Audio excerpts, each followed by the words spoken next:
Greetings and salutations, ladies and gentlemen, and welcome once again to the Storyteller's Corner. I'm your host, Joshua T. Calkin-Churgy, also known as Byron Sidious. Another Storyteller's Perspective video, well, playback for you.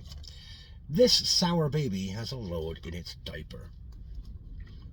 If you're anything like me and you grew up on a steady diet of various forms of entertainment, including films, television, mostly cartoons, comic books, regular novels and books, and video games, the chances are good that you've honed down your devotion to just a couple of these art forms as you have gotten older. Sure, you maybe tried to stay up to date on news and happenings of all, but becoming a fully functional adult and a contributing member of the society that you belong to, it's invariably and inevitably carved into one's ability to stay an active participant over time. For instance, I am still an avid reader of genre fiction. I still enjoy animation, both Western and anime, and a great deal, I still enjoy playing video games from time to time. It's not as frequent as I used to. That matters here, though, folks. It matters. You see, I work a full-time job, which I'm parked in the parking lot of, and I'm going to be heading in a short bit here to my workplace. Currently in the parking lot. But I work a full-time job. I've got 4 kids at home. I write my own genre fiction works, and I enjoy reading in my downtime what little bit of it I get.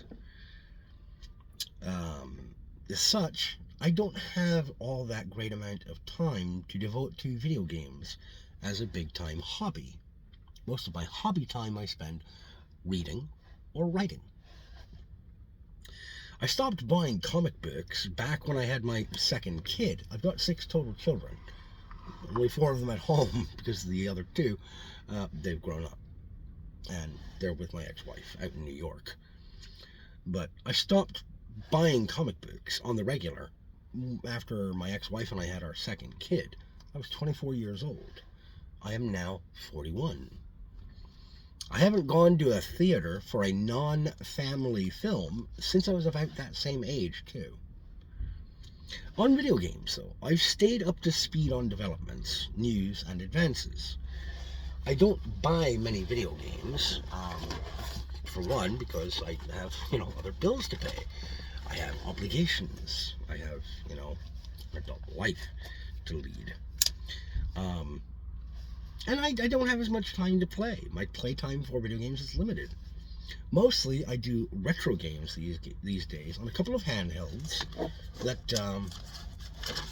do an excellent job carrying both old-time favorites and tons of older games that I never had a chance at when I was younger. Things like this Pow Kitty V90. It's an excellent little handheld. And I also have a Data Frog 2000 SFC. That's most of my video game time is on those 2 little handheld devices. But, for instance, as a kid, I only had access to a Sega Genesis for a very short time. I traded my Super Nintendo system with a buddy who had wanted to play A Link to the Past on the SNES. He didn't have an SNES. He only had a Sega Genesis because his family was much like my own growing up, kind of lower middle class, living on a budget. So in order to play games that we wanted to across the platforms, we would trade systems. But I never as a kid got a chance to play the Phantasy Star games. I'm trying them out right now on my Data Frog SFC. But in terms of newer games, I am well behind the current day. And I don't make a lot of purchases. The latest games that I've bought were Hades, which I still haven't even installed on my Xbox One and played, and Yakuza Like a Dragon, which I purchased and installed digitally, but I still haven't played it. I have yet to even begin a new game. And I'll tell you, my son, my coming up on 5-year-old son, plays my Xbox One more than I do. He absolutely loves Ninja Turtles Shredder's Revenge. He's also pretty good at Castle Crashers.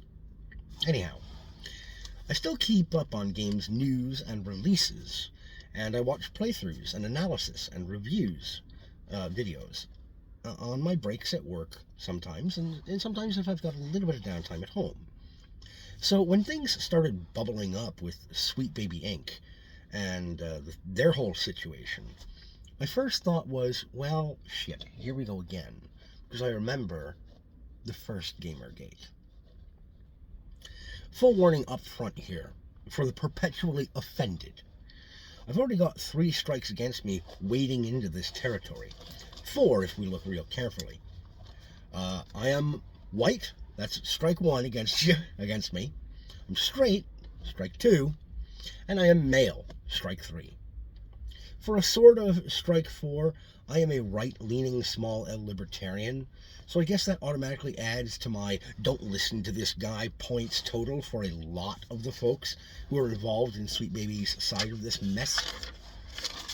And let's not also forget, I'm not a good Christian, but I am a Christian.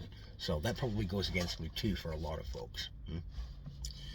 Anyway, Sweet Baby Inc. dubs themselves a, quote, narrative consultancy group, which is shorthand code for we're prejudiced against cisgenders, males, whites, and heterosexuals, and the more of those in combination you are, the more we hate you and your entire being.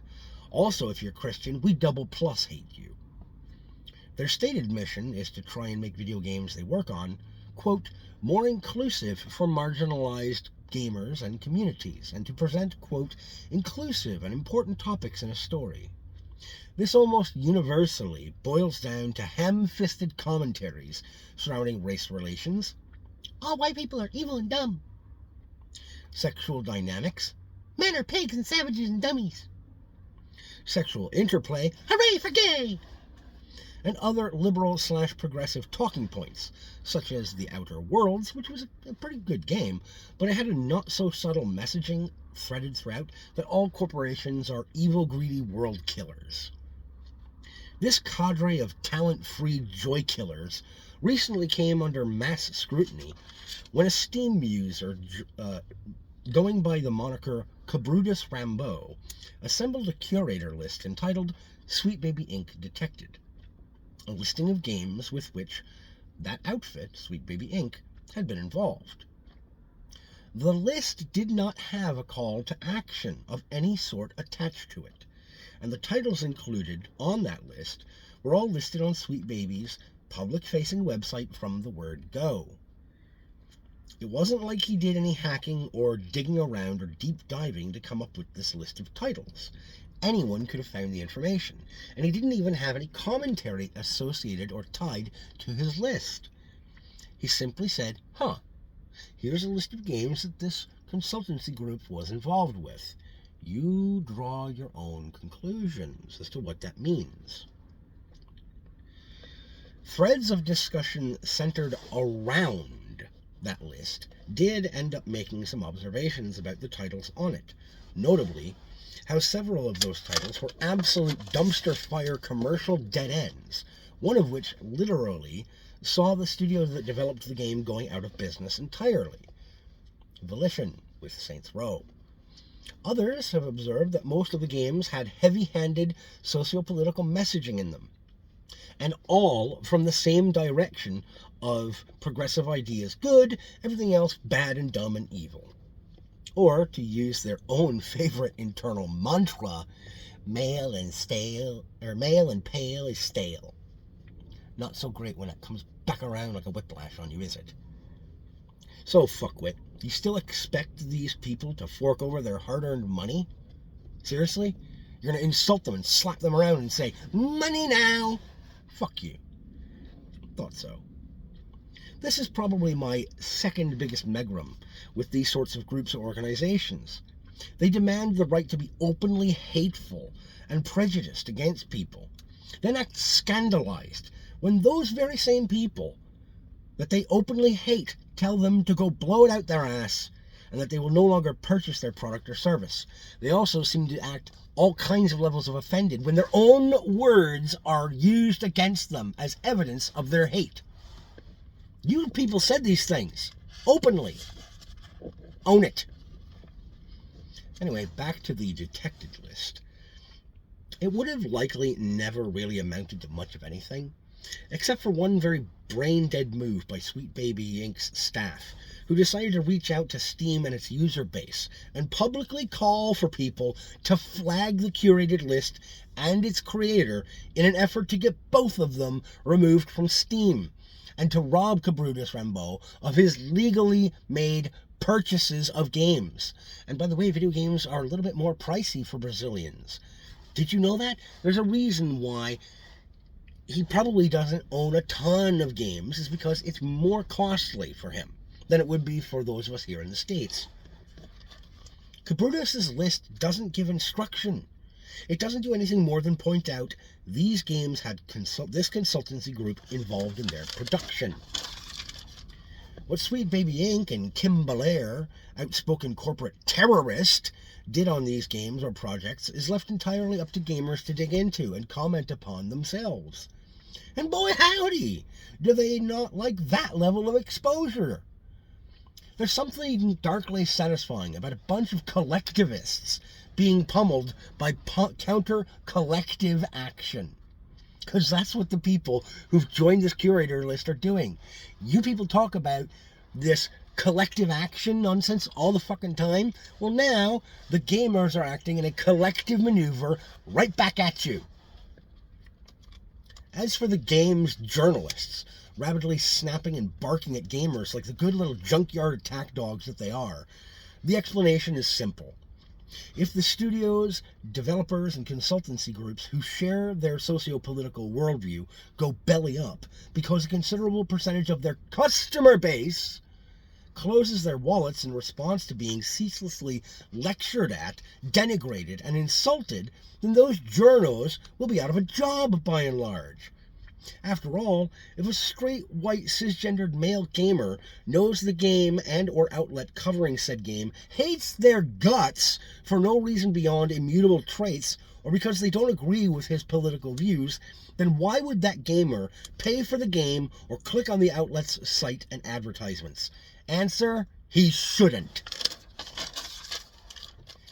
As I implied before, I do have one megrim above all others regarding outfits like Sweet Baby Inc. And it's one that is a niche complaint, entirely unconnected to my attachment to video games. These outfits, or rather the employees thereof, are simply put, terrible writers. If the biggest motivating factor behind your character is their skin color, their sexual identity or orientation, or their economic status, then your character is boring and two-dimensional. They're not worth caring about. If your plot boils down quickly to a bumper sticker slogan with zero nuance, it sucks. If your idea of being groundbreaking is to subvert every trope of a genre, then you are little more than a contrarian, and nobody likes contrarians who do that shit out of simple spite.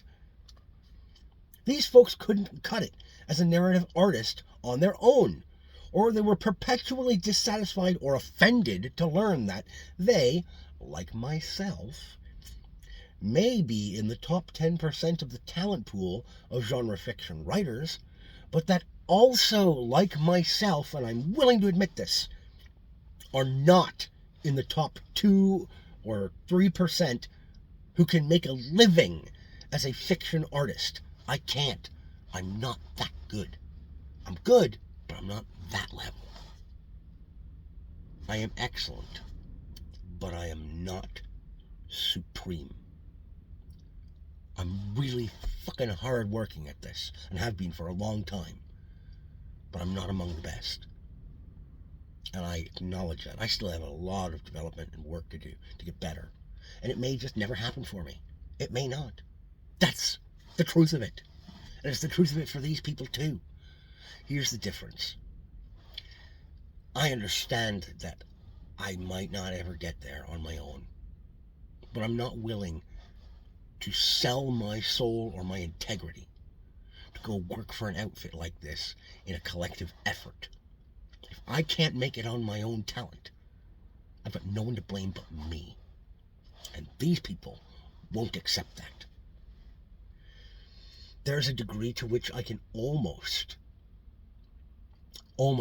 admire their tenacity to continue forward, try working towards making a living. But they're doing it as a collective because they can't do it on their own. Now, is that a sign of weakness?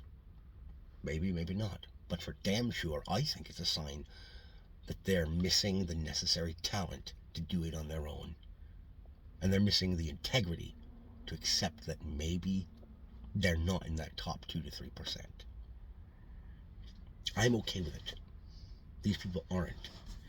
So rather than putting in the hard work and effort of making their own thing, they glom on to the works of others and infect those works like a cancer with their agenda and nonsense.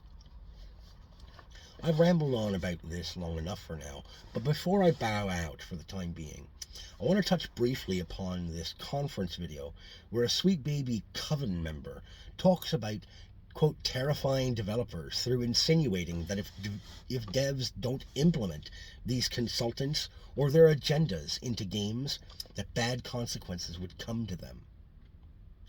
Developers, call their bluff. Seriously, tell them to take a long walk off of a short pier. I recommend this because the only other threat you face right now is from the gamers, who are saying that they'll shut their wallets, and that will end you for certain. The gamers aren't bluffing. They quite literally don't need your latest product. If you call their bluff, there's a chance you go under. The consultants, they need your sign-off. If you call their bluff, the worst that will happen is that you have to work a little harder to finish your product. That's a win-win situation. You can give the gamers, you can give your customers what they want. You can give your audience the narrative that they want, the game that they want. Maybe it won't be exactly what they want. That's okay. Maybe your game will be buggy and dog shite. I don't know. But if the game isn't mechanically sound, but it's got good characters, decent story, or even if it's just fun, mindless, simple fun, players will come back for that. If they didn't, Dynasty Warriors would never have made it to 9 installments. Just saying. That's all for now, ladies and gentlemen. Thank you for tuning in. Thank you for listening. I ask that you take care of yourselves, and as always, keep reading.